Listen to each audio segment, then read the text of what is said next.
안녕하세요. 이번 두 번째 차시죠. 두 번째 차시 이제 수업을 하겠습니다.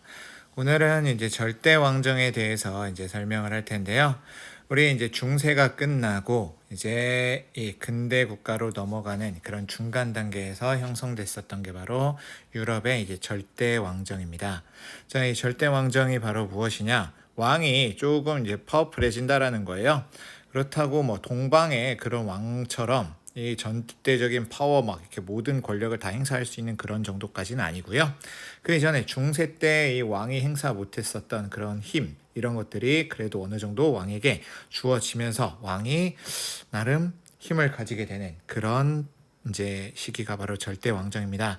그래서요, 이 아시아권에서는 사실 유교적인 그런 마인드 때문에 왕이라는 게 당연히 이런 그런 것들은 권력 행사하는 게 당연하다라고 느꼈었는데 유럽은 그게 안 됐다는 말이죠. 그렇기 때문에 유럽에서는 그 왕이 절대적인 힘을 가질 수 있도록 많은 기반이 마련됐어야 됐었습니다.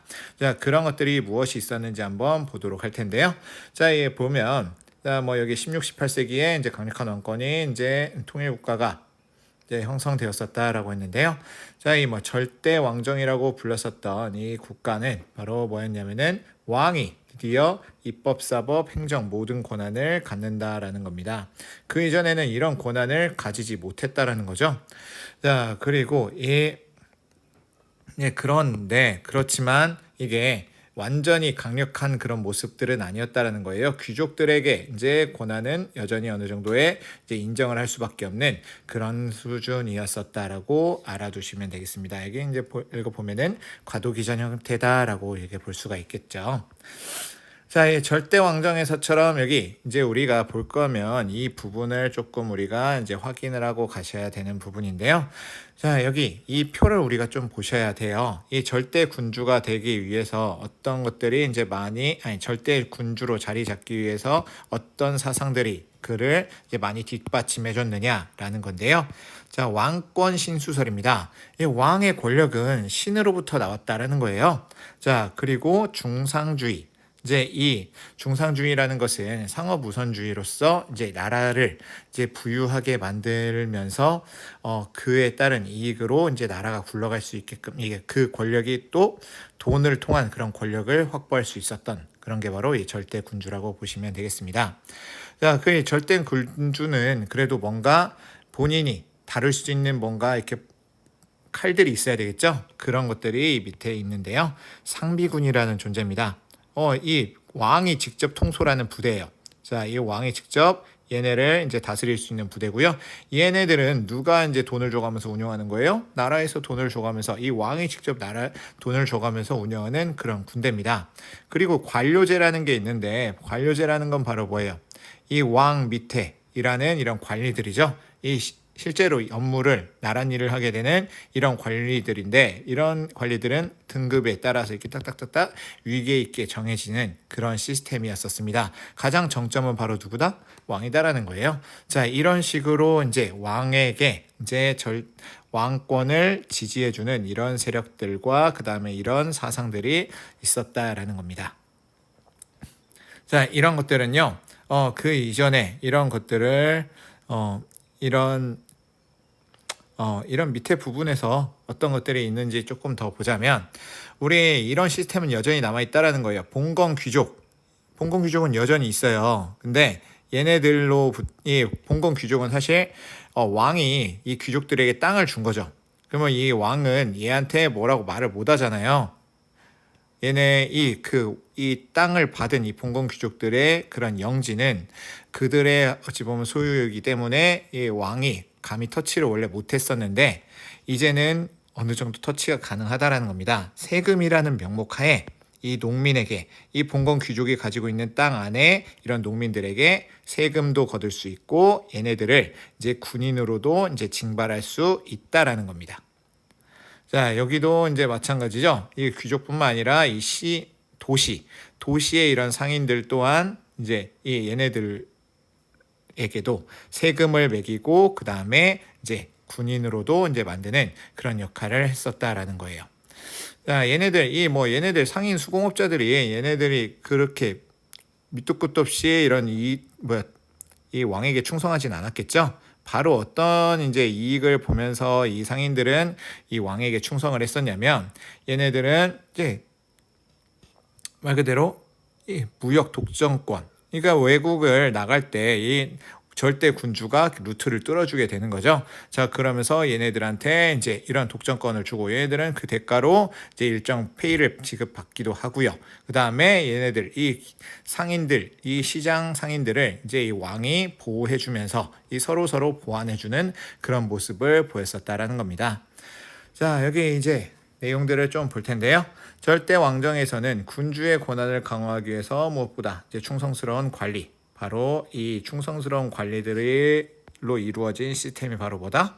관료제라는 거고요. 그 다음에 상비군은 항상 이제 있는 그런 부대죠. 항상 있는 부대예요.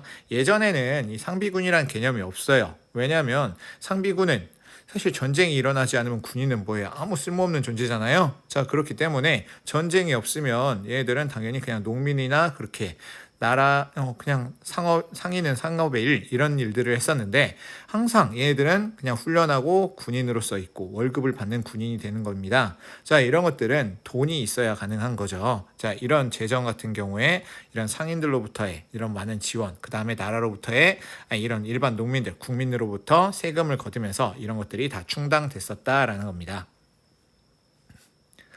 자, 뭐 여기 이런 밑에는 그런 내용들이에요. 자, 그리고 전 국토에 시행되는 조세 제도를 마련했다라는 게 이게 상당히 중요한 의미예요. 왜냐하면 이게 그 이전의 땅들, 바로 어떤 땅이었어요? 이 봉건제 하에서는 이 영주의 봉건 귀족에게 줬었던 이런 땅에는 사실 손을 대지를 못했었는데, 이 시기에는 뭐다? 손을 댈 수 있다라는 거죠. 쟤네들한테도 세금을 거둘, 그 안에 소속되어 있는 농민들한테도 세금을 거둘 수 있었다라는 겁니다. 자, 뭐 이렇게 됐었던 부분이고요. 그리고 이 봉건 귀족들은요, 이게 많이 약해져 가고 있었어요. 우리 십자군 전쟁, 이런 전쟁들을 통해 가지고요, 숫자가 이렇게 압도적으로 줄어들어 가면서 이게 이 절대 군주에 대해 이제 대항하는 그럴 만한 힘을 가지지 못하게 됐었다라는 부분이 있습니다. 자, 그 부분도 같이 떠올려서 생각을 해두시면 좋을 것 같고요. 자, 그리고 뭐 이렇게 유럽주 문화에, 이제 정치 문화에 이제 화된 왕권을 뒷받침하기 위한 사상적인 측면도 있었다라는 건데, 바로 이게 바로 왕권 신수설이라고 부르는 그런 거예요. 자, 왕의 권력은 신으로부터 주어진 것이다. 한마디로 이거는 내가 신으로부터 애초부터 부여받은 그 절대적인 권력이다. 그러니까 너네들은 신으로부터 부여받은 그런 권력에 대해서 이제 절대적으로 따라야 된다라는 겁니다. 자, 이렇게 이런 모습들을 보였었던 거고요. 그 다음에 중상주의, 상공업을 장려하는 그런 중상주의 경제정책까지도 이제 마련됐었다라는 거예요. 이거는 상인들과 그 다음에 이 자금 지원을 받으려는 왕실 간에 어찌 보면 합의된 딜이죠. 자, 이런 것이고요. 자, 그리고 이 궁정이라는 곳이 바로 이런 시스템을 만들었었던 게 바로 루이 14세예요. 자, 루이 14세는 정말 이게 그런 절대적인 권력을 뭔가 이런 새로운 틀을 짜가면서 행사할 수 있도록 만들었었던 인물입니다. 뭐냐면 모두 다 왕을 바라보게끔 만들었었던 그런 시스템이에요. 그래서 이 왕의 이제 기상부터 취침에 이르기까지 모든 룰을 정하게 되고요. 그 다음에 왕을 보는 것도요, 뭐 이런 그냥 아무나 가서 그렇게 막 아련하는 게 아니라 순서와 절차와 원칙을 정해야 되는 거예요. 그리고 왕에게 절대적으로 충성한 사람에게 뭔가 더 프리오리티, 우선권을 줬다라는 겁니다. 자, 그러니까 이 점점 왕에게 따르게 되는 그런 게 당연히 룰이다라고, 이게 매너다라고 그런 식으로 뭔가 이렇게 체계가 만들어지게 되니까 사람들이 이제 다 따르게 된다라는 겁니다. 자, 이런 되게 어찌 보면은 요즘의 표현에 따르자면 세뇌죠. 뭐라 그러지? 뭐 그루밍이라고 하는데 뭐 그런 것들이 있어요. 자, 그렇게 기르는 그런 모습을 보였었다라는 거고요. 자, 이 다음 페이지 유럽의 절대 왕정 부분을 우리가 이제 좀 보겠습니다. 이 시기에 이제 각 나라들이 어떤 식으로 절대 왕정으로서 뭐 왕권을 확립하고 대외 식민 활동들을 보였었느냐, 뭐 이런 것들을 이제 여기서 설명을 할 거예요. 자, 여기 에스파냐입니다. 스페인이에요. 스페인 같은 경우에는 먼저 이 신대륙을 발견했었죠. 뭐 아메리카 식민지인데 이 신대륙이라고 요즘에 하면 안 돼요. 자, 식민지를 발견해서 그것으로부터 엄청난 이제 귀금속과 그다음에 거기에서의 그런 노동을 통한 이익을 취하게 됐었습니다. 그래서 엄청나게 이제 큰 제국까지도 유지할 정도로 엄청난 강력한 힘을 보였었는데요. 자, 근데 이 에스파냐는 그 확보된 부를 제대로 활용하지 못합니다. 이 사치와 낭비에만 그렇게 힘을 쏟고요. 다시 이거를 투자를 제대로 된 투자를 하지 못하는 바람에 나중에 오히려 파산까지도 이르는 그런 모습을 보였었던 거고요. 자, 그리고 여기 이제 어디 같으냐? 아니, 여기 그래도 좀 더 써있는 내용이 있네요. 자, 이 한때는 강력했어요. 이 레판토 해전에서 오스만 제국을 격파하기도 합니다. 이거는 상당한 의의가 있어요. 왜냐하면 오스만 제국은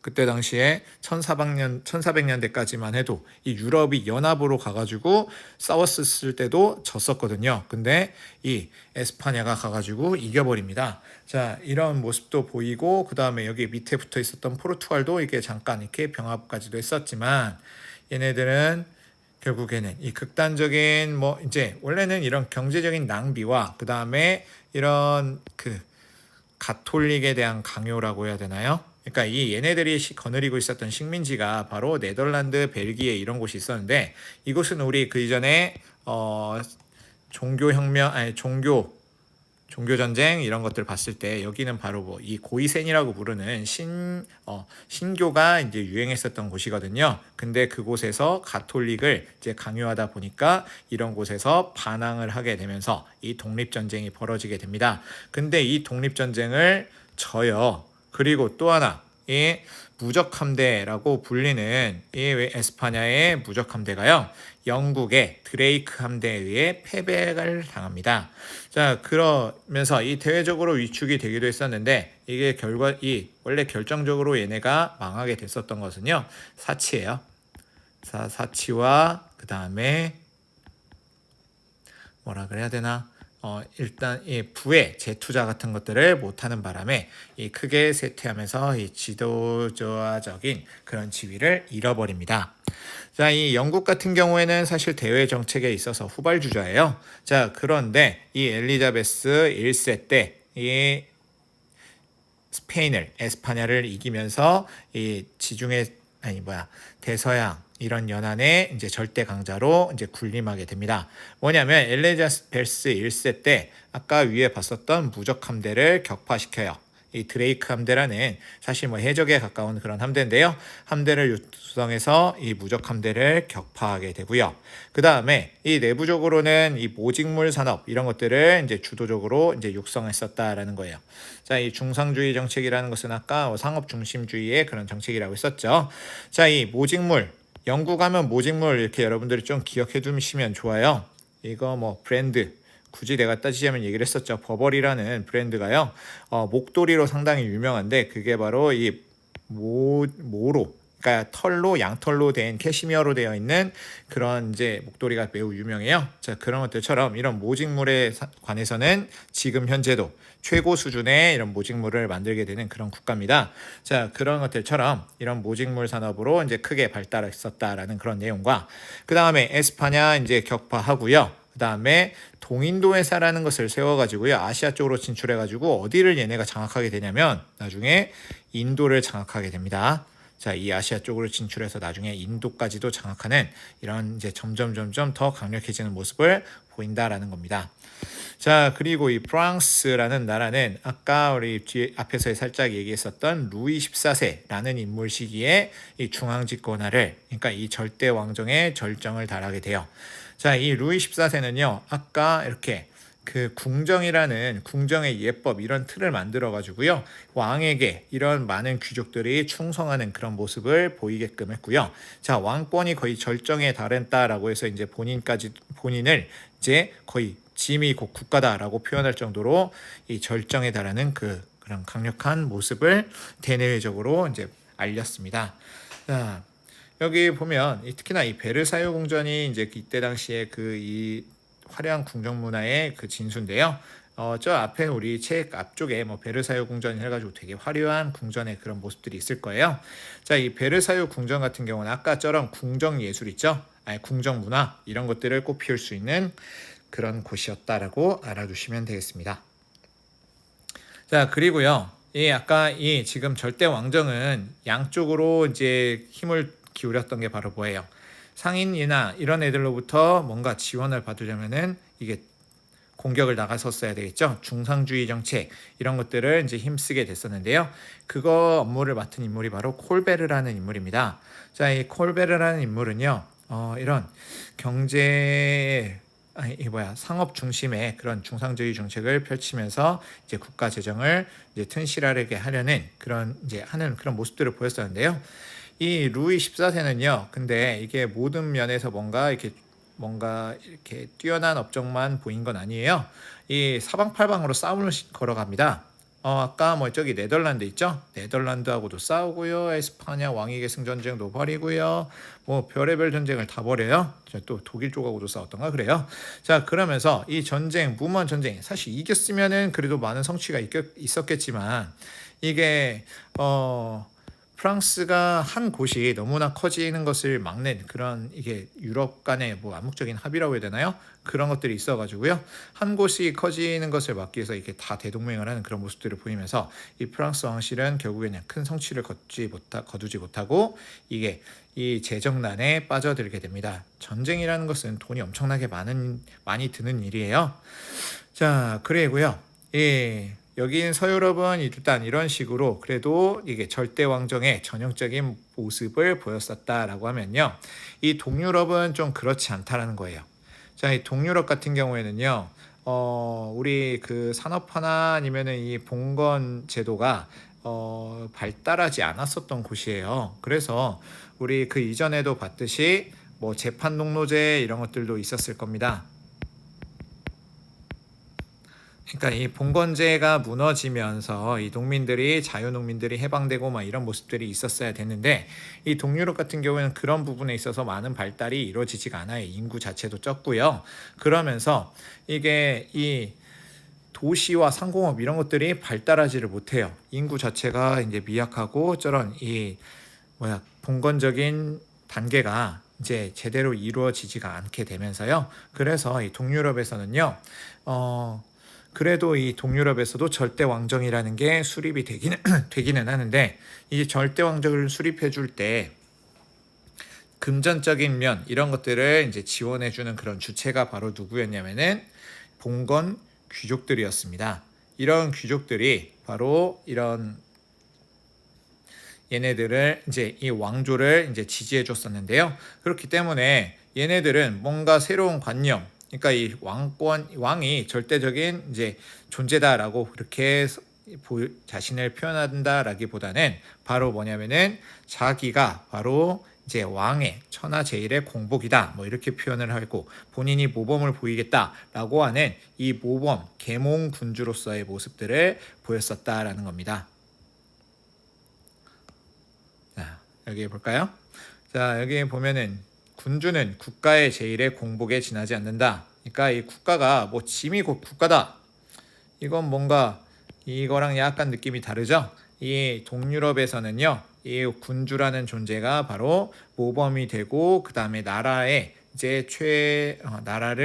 위해서 이제 헌신하는 그런 존재다라고 보는 거예요. 자, 그렇게 자신을 어찌 보면 낮추고 자신에게 하면서 이렇게 그래도 권력을 왕에게 이제 집중시키는 이 동유럽의 절대 왕정 형태였다라고 우리가 보시면 될 것 같습니다.